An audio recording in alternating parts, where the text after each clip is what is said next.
I'm Emily Akhtarzandi, Managing Director of AtlanticLIVE, the events division of The Atlantic, and I'm delighted to welcome you to this morning's forum, The Resistance, the Antibiotics Challenge. According to the Centers for Disease Control and Prevention, antibiotic resistance affects more than 2 million people in the United States. Just last year, more than 23,000 Americans died as a result of resistant bacterial infections. And with some saying that there may be a time when antibiotics stop working altogether, we will take a close look at the antibiotics challenge in the 21st century. So this morning, we'll hear from experts and stakeholders ranging from physicians and public health experts to farmers and food suppliers.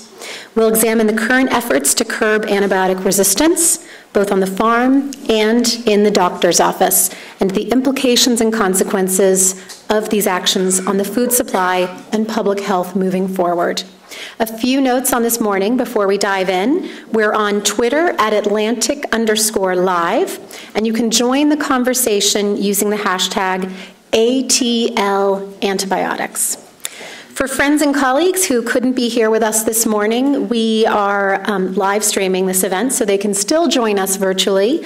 The live stream is theatlantic.com/live. And we also have time at the end of each session for your questions, so we want all of you to be a part of this discussion, so please don't be shy and join in. And before we get started, I want to thank the National Pork Board, our sponsor for this morning's event, for making this gathering possible. And I'm delighted to introduce to the stage John Johnson, who is Chief Operating Officer of the National Pork Board, for a few remarks before we start our program. So, John, the floor is yours. Thank you, Emily, and good morning, everyone. Thank you for taking time from your schedule to attend this event here today. My name is John Johnson, and as Emily said, I'm COO of National Pork Board. Just briefly, the National Pork Board, or as you see our logo, Pork Checkoff, is an organization that was established in law by Congress back in 1985. And under that law, every time a pig is sold in this country, 0.4% or 40 cents out of every $100 in value comes to the National Pork Board to do three things that Congress mandates the money be spent on. That's research, education, and promotion. You may remember famously in the 80s we introduced the other white meat tagline. That's the National Pork Board. So that's just a little bit about us, but we're very interested in all things related to pork sales, pork production on the farm, and in marketing. And antibiotics fit into that very well. Antibiotics are a critically important tool for pig farmers in this country. They help us produce healthy pigs that in turn produce safe food. However, we are very concerned about the issue of antibiotic resistance. It's a very real challenge for both human and livestock medicine, and it's something that we all must address. And we are sincere and authentic in our effort to do our part to meet this challenge.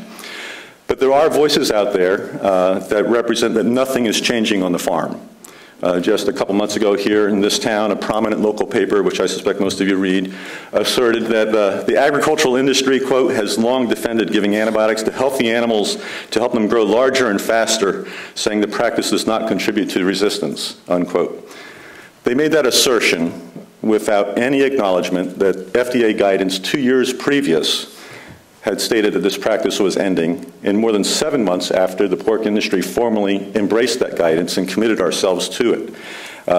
Further, there are those who claim that agriculture is simply changing the names, the nomenclature, that what used to be called growth promotion is now going to be called prevention. That's simply not the case. There is real, substantial change happening on the farm today with antibiotic stewardship.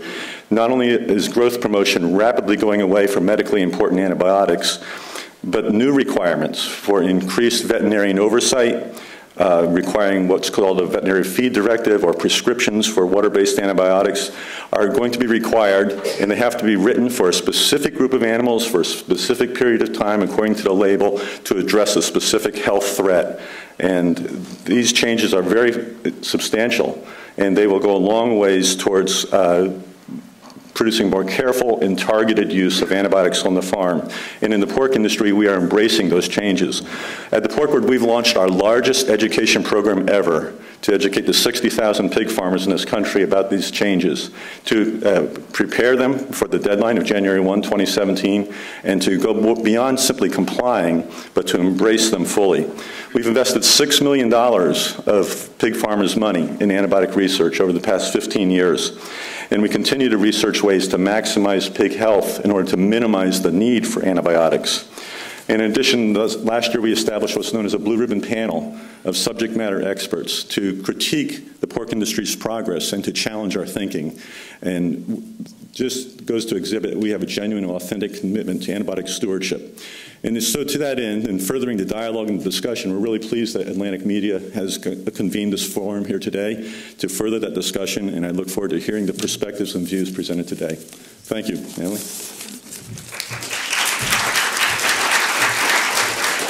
Thank you, John.